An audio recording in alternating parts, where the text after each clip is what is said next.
সরকারের ভিতরে সরকার আছে বলে দিছে আপনার এলোমেলো লিখলে কলম ভেঙে দিবে বলে দিছে তো তো এটা ধমক না, এটা ধমক না। ও আচ্ছা আচ্ছা, অন্য অন্য পত্রিকা হাউসে গিয়ে লিস্ট দিয়ে আসে না, এর চাকরি খান বলছে না।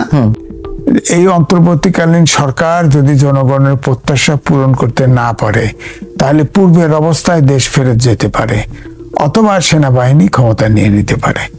এই জাতি এখনো আশা করে যে সাংবাদিকরা সত্য কথা বলবে, সাংবাদিকরা বস্তুনিষ্ঠ সংবাদ দিবে, কিন্তু এখনো এই সরকার থাকার পরে স্বাধীনতা কোনো টেলিভিশনে ইন্টারফেয়ার করে না, কিন্তু ওই যে সেদুরে ঠাটা পড়া গরু সেদুরে মেঘ দেখলে ডরায়। সংবাদপত্র দেখেন সেলফ সেন্সরশিপ ঠিকই চলছে। হ্যাঁ, আপনি দেখেন কোন পত্রিকা দেখেন, সব পত্রিকা বার করে দেখেন, এই সরকারের সমালোচনা কেউ করে না, অধিকাংশ ক্ষেত্রে সমালোচনা করে না। সবাই কিন্তু দেখেন একটু ওই আওয়ামী লীগের ফেসিবাদ নিয়ে পড়ে আছে, ওইখানেই সব রিপোর্ট, টেলিভিশন বলেন ইয়ে বলেন, বস্তুনিষ্ঠায় তাই কিন্তু এখনো ফিরতে পারে নাই। আপনি বলেন তো খালি হার্ড রিপোর্ট যে সারা বাংলাদেশে সব সাংবাদিকের অ্যাক্রেডিটেশন কার্ড বাতিল করছে এই সরকার। হ্যাঁ, এই কথার জাস্ট রিপোর্টিংটা ছাড়া এটার কোনো প্লাস মাইনাস কিছু বলছে, সমালোচনা করছে। ধরেন পৃথিবীর যত আন্তর্জাতিক প্রতিষ্ঠান আছে যারা গণমাধ্যমের স্বাধীনতার সূচক জরিপ করে, এটাতে 3 ধাপ কমে গেছে না? সামনের বছর বেরোলে দেখবেন যে ঢালাও ভাবে অ্যাক্রেডিটেশন কার্ড বাতিল করা, এটা পৃথিবীতে কোথাও ঘটছে? এই সরকার তো করছে, এই নিন্দাটা তো কেউ করে নাই। হ্যাঁ, প্রতিবাদ বিএসপি থেকে মালিক সমিতির থেকে একটা রিপোর্ট দেওয়া হয়েছে, যে দেখছি বিরোধিতা করেছে, অ্যাক্রেডিটেশন কার্ড নিন্দা করেছে, কিন্তু জাস্ট দায় সারা করছে। আমাদের সাংবাদিক ইউনিয়ন আছে, মাসুদ ভাই বললো না 2টা আছে, 2টার একটার থেকে কোনো প্রতিবাদ আসে, বরঞ্চ আমি দেখছি প্রেস সেক্রেটারির কাছে বৈঠক করতে দেখছি। হ্যাঁ, বৈঠক করতে দিয়েছি, তারা নসিহত করছে, সেটা মেনে গেছে। আমি নিজে টেলিফোন করে বলেছি যে এটার প্রেসিজ দাও এবং অবশ্যই প্রতিবাদ করো, এটা রেকর্ড করতে হয়। প্রতিবাদ করে নাই। আমি প্রেস সেক্রেটারি প্রেসিং এর সাথে বৈঠক করতে দেখেছি এবং তারা যা বলছে মেনে গেছে। এখন অনেকে, আমি ধরেন 15 বছর আমি বিএসএস থাকার সময় আমার অ্যাক্রেডিটেশন কার্ড ছিল, 15 বছর নাই, একটু পাইছিলাম, একটা আবার নিয়েছিলাম, এটা বাদ হয়ে গেছে, যা আর যাবোই না তার কাছে। মাসুদ কামাল, তাহলে সেলফ সেন্সরশিপের মধ্যে চলে গেছে গণমাধ্যম হয়তো অধিকাংশই, বা কেউ কেউ গেছে। ডক্টর ইউনূস সাহেব তো বলছেন যে আমরা আমাদের সমালোচনা করুন, আমরা সমালোচনা শুনতে চাই, আমরা শুধরাতে চাই, তারপরেও কেন এই সেলফ সেন্সরশিপ? এবং এটা তো সত্য, কোনো হাউসে এখনো পর্যন্ত ফোন দেওয়া হয় না, আমি যতটুকু জানি। যে আগে যেমন ডিজিএফআই থেকে ফোন আসতো বা সরকারি বিভিন্ন দপ্তর থেকে ফোন আসতো, এই নিউজটা দিয়ে দেওয়া যাবে না, এই নিউজটা এভাবে করতে হবে, এখনো পর্যন্ত আমি আমার জায়গা থেকে বলছি, এখনো পর্যন্ত সেই ধরনের কোনো ফোন আসেনি। তবে ডিজিএফআই তে যেমন এখনো মিডিয়া উইং রয়েছে নিয়ন্ত্রণের জন্য, তারা হয়তো এভাবে নাড়াচাড়া করছে না, আবার সরকারের পক্ষ থেকে আসে, কিন্তু তারপরে কেন এই সেলফ সেন্সরশিপ? আমি একটা বলে দিই, সরকারের ভিতরে সরকার আছে বলে দিছে আপনার এলোমেলো লিখলে কলম ভেঙে দিবে বলে দিছে, তো এটা ধমক না, এটা ধমক না। ও আচ্ছা আচ্ছা, অন্য পত্রিকা হাউসে গিয়ে লিস্ট দিয়ে আসে না, এর চাকরি খান বলছে না, বলছে তো এটা ভীতি কাজ করে না? এখন এই টিভিতে যদি ছাত্ররা ঢুকে তাফালিং করে, কি করবেন আপনি? লাঠালাঠি করবেন? সাংবাদিক লাঠালাঠি করে, তাক তো আপনার তো হাত ভেঙে দিতে চাইছে, কলম ভেঙে দিতে চাইছে, কি করবেন? এটা একটা ইনডাইরেক্ট ধমক না? কি করবেন? এমনি করে ওই সরকারের গোয়েন্দা সংস্থা যদি কোনো একটা ধমক দেয়, তার তো একটা প্রতিকারের জায়গা থাকে, যাওয়ার জায়গা আছে, কিন্তু এখানে আপনি কার কাছে কমপ্লেন করবেন? এই যে ঘটনাটা বলছে, একটা ছেলে যে বললো সে একটা স্টুডেন্ট, জীবনে একদিন সাংবাদিকতা করছে, সাংবাদিকতা কি জীবনে কোথাও কোনো জায়গায় একদিন চাকরি করছে? বুঝে একজন লোক কিভাবে চাকরি করে? বুঝে না তো। তো সে যখন বলে এই কথাগুলো, সে কিসের উপর ভিত্তি করে বলে? অভিজ্ঞতার উপর ভিত্তি করে বলে। সে কি বলেছে দেখেন, কথাটা শুনতে কেমন? স্বৈরাচারের পক্ষে যদি কেউ লেখে, তার কলম ভেঙে দেওয়া হবে। স্বৈরাচারের ডেফিনেশন সে কি দিবে? তার ডেফিনেশন আমার ডেফিনেশন মিলবে? যে তার কথা বিরোধিতা করবে তাকে সে স্বৈরাচার বলবে। এটা তো শেখ হাসিনাও বলতো। শেখ হাসিনাও বলতো, শেখ হাসিনা যা বলতো তার কোনো বিরোধিতা করা যাবে না, ওরা যা বলছে তার কোনো বিরোধিতা করা যাবে না, বিরোধিতা করলেই স্বৈরাচার। তো স্বৈরাচার কাকে বলে? তার কাছ থেকে আমি নতুন করে সংজ্ঞা শিখবো না, তার সঙ্গে তার কাছে, আমার সঙ্গে আমার কাছে, দুই জায়গা। সে একটা গণতান্ত্রিক দেশে বাস করে, আমি একটা গণতান্ত্রিক দেশে বাস করি, তার বলার অধিকার আছে, আমারও বলার অধিকার আছে। আমিও তার কলম ভাঙতে পারবো না, সেও আমার কলম ভাঙতে পারবে না, আমি পারবো না ভাঙতে, আমি তার কলম ভাঙতে পারবো না। সেও যদি আমার কলম ভাঙতে আসে তখন আমি দেখবো আমার কি মানে কি করা লাগবে। আসুক না ভাঙতে, আসুক, আমি তো কথা বলতেছি, আমি আমার মতো বলতেছি, আমার কলম ভাঙতে আসুক না কেউ, দেখি না কি করি। তাই আমি এই দেশে বাস করি, ওর চেয়ে বরং আমার অবস্থান ভালো, এই কারণে আমি গভর্নমেন্টকে ট্যাক্স দিই। শুধু ট্যাক্স ইনকাম দিতে পারে না, ট্যাক্স দেবে কোথেকে? ওর ইনকাম কি? চাকরি করে? তার ইনকামটা, তার বৈধ ইনকামটা কি দেখেন না আমারে? আমি তো আজকে 30 বছর ধরে ট্যাক্স দিই,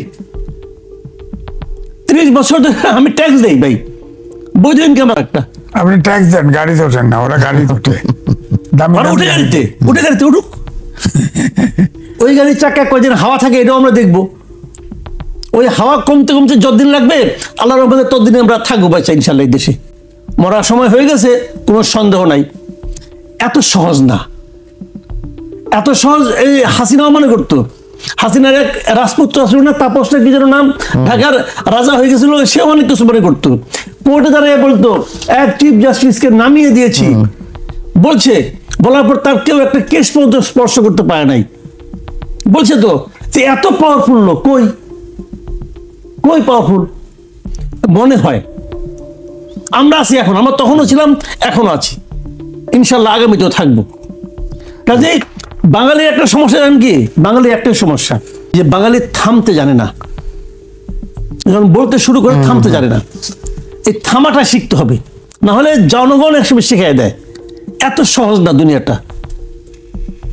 সেই মানে ফ্যাসিবাদের দোষরা রয়ে গেছে ব্যবসায়ী শ্রেণীর, সেই দালাল শ্রেণীর, আমি শব্দটা হয়তো উচ্চারণ করতে হলো, বেরিয়ে এলো মুখ থেকে, একটু ভদ্র ভাষায় যদি বলি তাবেদার সাংবাদিক বা চাটুকার সাংবাদিক, সেই শ্রেণীও রয়ে গেল। তাহলে পরিবর্তনটা কিভাবে আসবে?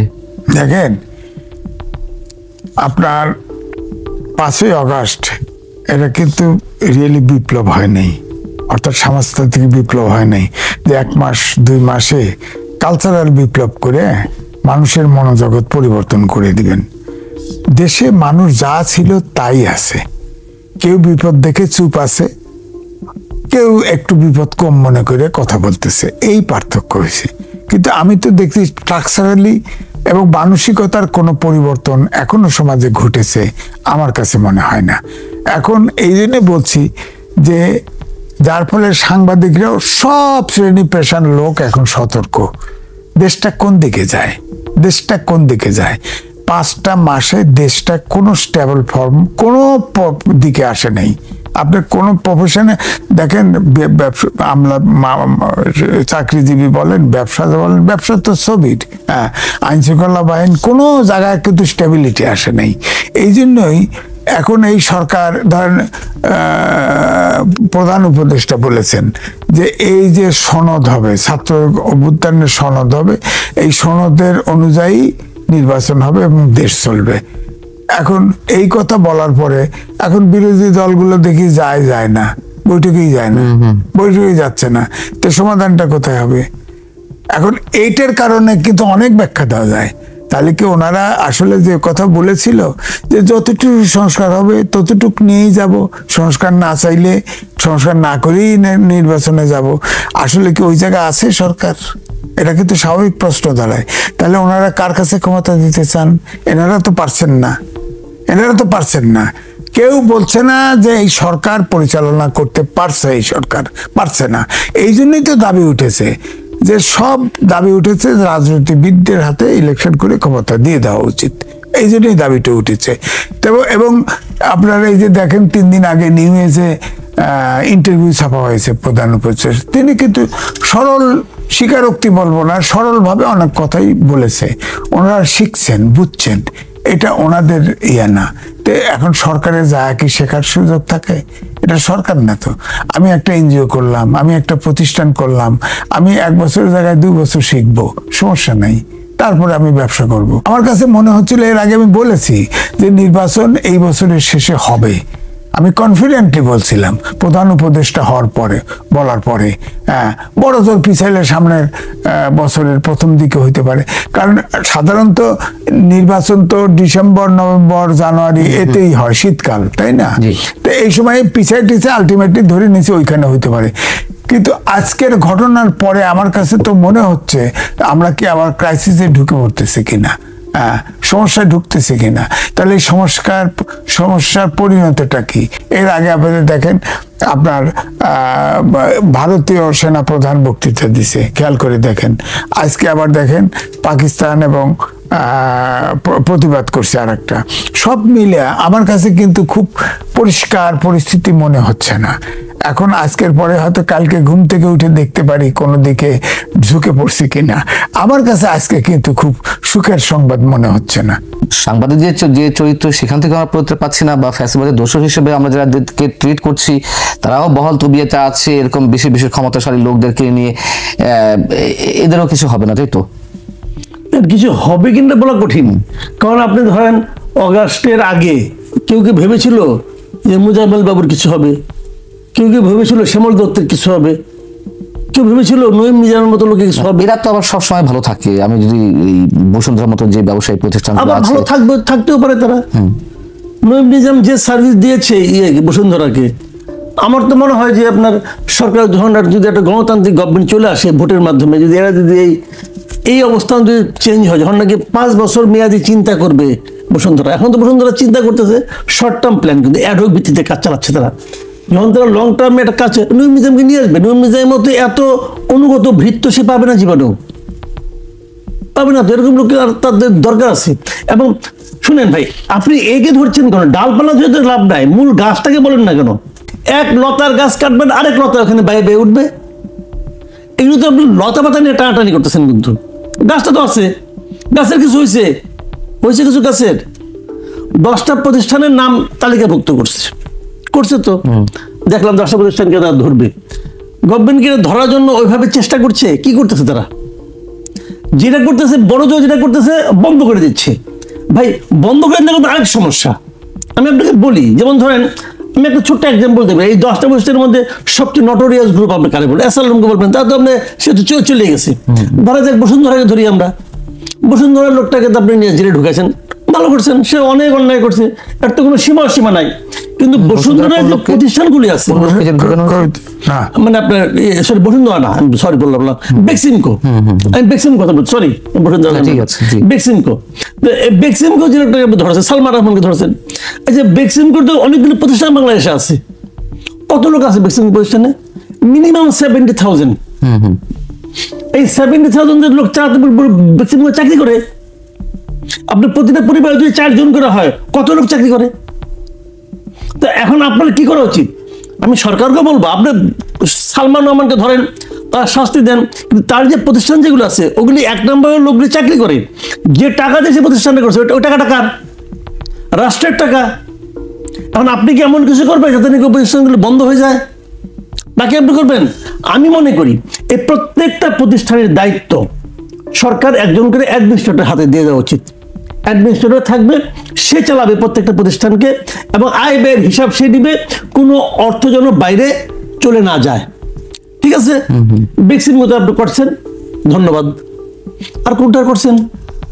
বসুন্ধরা করছেন, ওবায়দুল করিমকে করছেন, আর কোনটা করছেন রে ভাই বলেন? নাবিল গ্রুপে করছেন, কোনটা করছেন? কোনটাই করেন নাই। সেগুলি তারাই চালাচ্ছে। কেন চালাচ্ছে?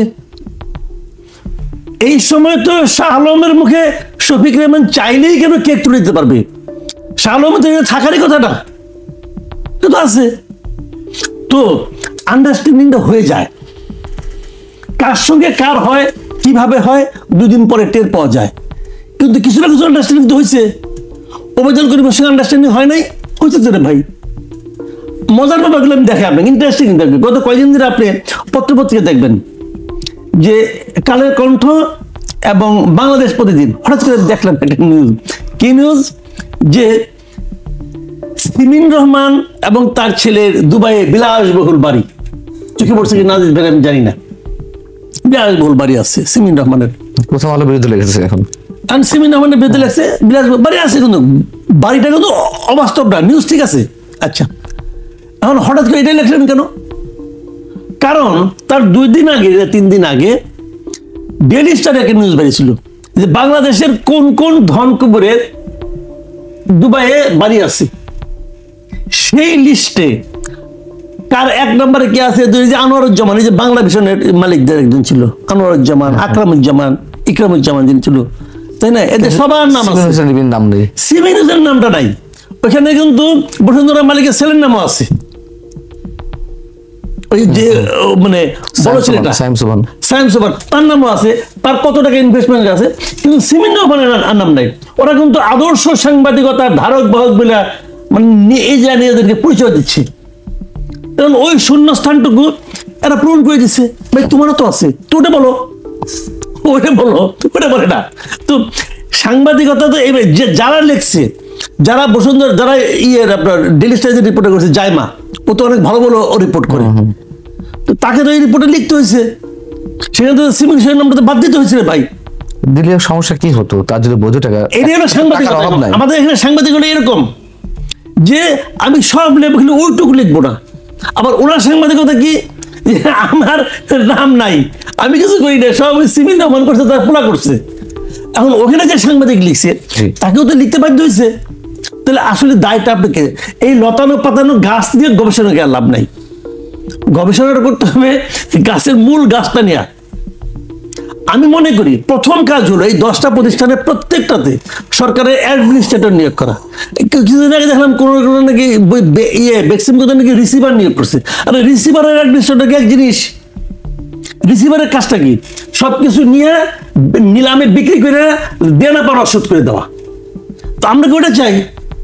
আমরা ওটা চাই না। আমরা চাই প্রতিষ্ঠানটা প্রতিষ্ঠানের মতো চলুক, কিন্তু এই প্রতিষ্ঠানকে ব্যবহার করে ওই কালপ্রিট গুলো যে সমস্ত অনৈতিক সুবিধা নিত সেটা বন্ধ করেন।